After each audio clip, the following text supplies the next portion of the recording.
Let's be honest, we've all had that moment of hesitation when faced with a food that's shrouded in mystery, and few foods have inspired more curiosity and confusion than Spam.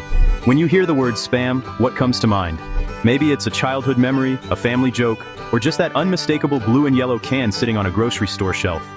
For many, it's the punchline to a joke.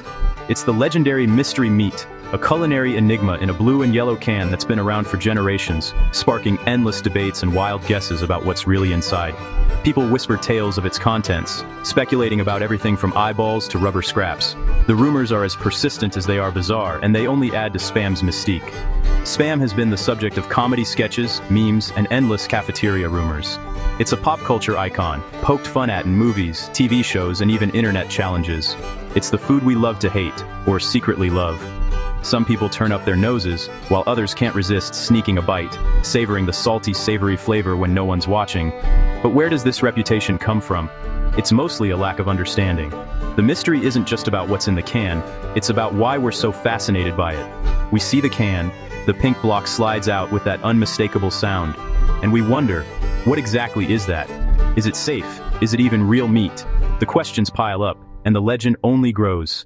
But the truth is, Spam's story is much more than just a punchline. The legend of Spam is a testament to our culinary imagination. But the reality is far more interesting. Behind the jokes and the rumors lies a food with a rich history and a surprising amount of science. The story of Spam is not one of deception, but of history, ingenuity, and food science. It's a product born out of necessity, innovation, and a bit of marketing genius. Our mission today, put the jokes aside, arm ourselves with a little science and history, and finally unveil the truth behind this iconic, misunderstood canned meat. We'll explore how Spam became a household name, what's really inside, and why it's still on shelves after all these years. Let's crack open the can and see what's really inside. The truth might just surprise you. To truly understand the origins of Spam, we need to rewind to the turbulent 1930s, a decade marked by hardship and uncertainty across America. The Great Depression had gripped the nation, making fresh meat a rare luxury for most families. Grocery store shelves were often bare, and long lines formed outside butcher shops as people hoped for a chance at affordable protein. In these tough times, people needed food that was not only affordable, but could also last on the shelf for weeks or even months. Canned goods became a staple, and the search for a reliable, shelf-stable source of protein was more urgent than ever. Enter Jay Hormel, the innovative mind behind Hormel Foods. He saw an opportunity in the overlooked pork shoulder, a cut of meat that was inexpensive and often ignored. By grinding it, blending it with a handful of simple ingredients, and cooking it directly in the can, Hormel created something entirely new, a protein-packed food that could withstand the test of time. This method, known as thermal processing, was revolutionary for its era. It allowed the meat to be safely preserved, locking in flavor and nutrition, and making it ready to eat straight from the can. For families struggling to put food on the table, this was nothing short of a miracle. Spam wasn't just a happy accident, it was a carefully crafted solution to a national crisis. Its arrival was timely, and its appeal was immediate. Even its name has a story, chosen at a lively New Year's Eve party, where a contest led to the catchy blend of spice and ham. The name Spam was born, destined to become iconic. In 1937, Spam made its official debut on American grocery shelves. Its timing couldn't have been better, as the world was on the brink of another crisis, World War II. Spam's true utility became clear during the war. It didn't spoil, was packed with protein, and could be shipped across oceans to feed Allied troops stationed far from home. Over 150 million pounds of Spam were sent overseas during World War II, filling mess kits and bellies from Europe to the Pacific. Spam became more than just a food. It was a symbol of American resilience, ingenuity, and industrial might, produced by workers back home who kept the supply lines moving. For soldiers, opening a can of Spam was a comforting reminder of home, a small taste of normalcy in the midst of chaos and uncertainty. Spam's journey from a Depression-era necessity to a wartime staple cemented its place in American history, evolving with each passing decade. Its timing was perfect, its impact enormous, and its legacy enduring. Spam became a household name, recognized around the world. For many, Spam was more than just a food, it was a lifeline, a symbol of hope and survival during some of the darkest times in modern history. And as the years went on, Spam's story was just beginning, destined to become a global phenomenon and a beloved part of culinary culture. Now let's address the elephant in the room. What's actually in Spam? The myth says scraps and offal, but the truth is simple. Spam Classic has just 6 ingredients. The main one? Pork shoulder, a flavorful, well-marbled cut you'd use for pulled pork. The second? Ham, from the rear leg, for that distinct cured flavor. No snouts, no tails, no eyeballs, just pork and ham. The other 4 ingredients: salt, water, potato starch, and sugar. Salt preserves and seasons, water ensures moisture, potato starch binds, and sugar balances flavor. That's it. The 6th ingredient, sodium nitrite, is for safety and color. We'll get to that.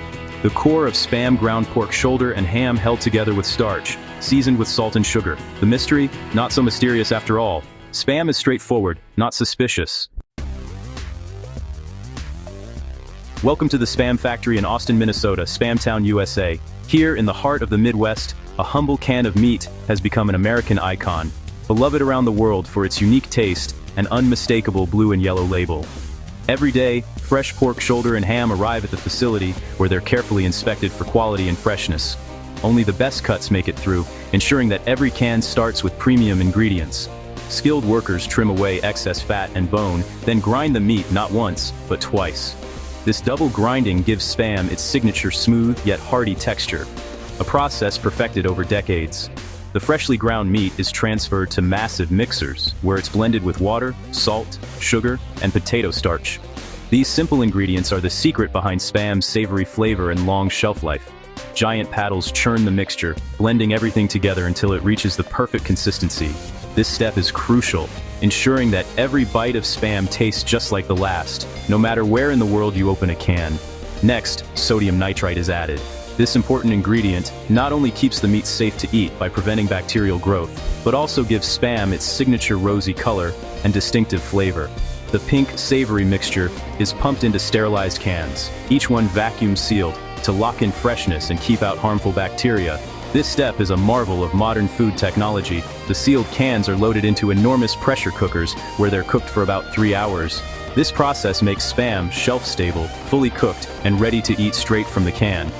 After cooking, the cans are washed, labeled, and packed into boxes for shipment. Each can is checked to ensure it meets the highest standards of quality and safety. The entire process is a fascinating blend of old-school butchery and cutting-edge efficiency, combining time-honored techniques with state-of-the-art machinery. At every stage, quality control teams inspect the product, ensuring consistency, safety, and that unmistakable Spam taste that fans have loved for generations. From the bustling factory floor to grocery store shelves around the globe, Spam's journey is a marvel of food engineering and logistics. That's how millions of cans are made each year, each one a testament to tradition, innovation, and the enduring appeal of Spam.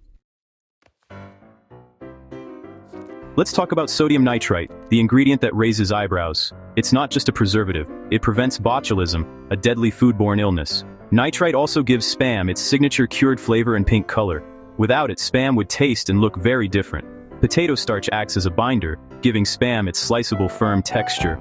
Salt and sugar aren't just for taste, they help preserve and balance flavor. Salt inhibits microbial growth. Sugar aids browning when Spam is fried. Every ingredient has a purpose, from safety to taste to texture. Spam's formula is simple, but each part is essential. It's more than just meat, it's food science in a can. That's the secret behind Spam's enduring appeal. How does Spam stack up against other processed meats?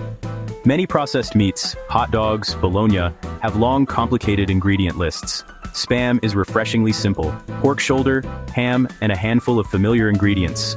Unlike products with meat trimmings or byproducts, Spam uses 2 specific cuts. Its transparency sets it apart in the processed meat aisle. Potato starch is the only binder, no corn syrup or soy protein concentrate. Spam's 6-ingredient formula is a relic of a simpler era. It's still high in sodium and contains nitrites like its peers. But compared to many alternatives, Spam's straightforward recipe is almost old-fashioned. The real mystery is its shape and texture, not its contents. In a world of complex food labels, Spam's simplicity is its strength. Let's be direct. Spam is not a health food. It was designed for durability and calories, not nutrition. Its main drawbacks: high sodium, high saturated fat, and nitrites. A 2-ounce serving has about a third of your daily sodium and significant fat. Moderation is key. Spam isn't meant for every meal. Nitrites, when cooked at high heat, can form nitrosamines, which have been linked to health risks. But nitrite levels are regulated, and antioxidants are often added to reduce risk. Spam is a product of its time, built for longevity, not health optimization. It's not a villain, just a food to enjoy occasionally and consciously. Understanding what's in Spam lets you make informed choices. It's a sometimes food, not an everyday staple. Spam's story goes far beyond the factory. During and after World War II, it became a global symbol. In the UK, it was a post-war staple. In the Asia-Pacific, it became beloved. Hawaii leads the US in Spam consumption. Spam musubi is an island icon. The annual Spam Jam Festival celebrates this unique food. Spam's popularity in places like Guam, the Philippines, and South Korea traces back to its role as a military ration. Locals adapted Spam into traditional dishes, making it part of their culinary identity. In South Korea, budae jjigae, army-based stew, features Spam as a key ingredient. Spam's global journey is a story of resilience and adaptation. For millions, it's not a joke. It's comfort food and cultural heritage. Spam bridges East and West, history and innovation. Its legacy is more than just what's in the can. So, what's the final take on Spam? It's not mystery meat. It's pork shoulder and ham, born from Depression-era ingenuity. We've demystified its ingredients, process, and place in food culture. Spam is a product of its time, but its appeal endures. For some, it's a punchline. For others, a comfort food. Its unique texture and flavor have earned it cult status worldwide. Spam is neither a superfood nor a villain. It's a testament to human creativity. Whether you love it or hate it, you now know what's in the can. The only mystery left is what you'll do with that knowledge. Embrace the blue can or don't. The choice is yours. But at least now, it's an informed one.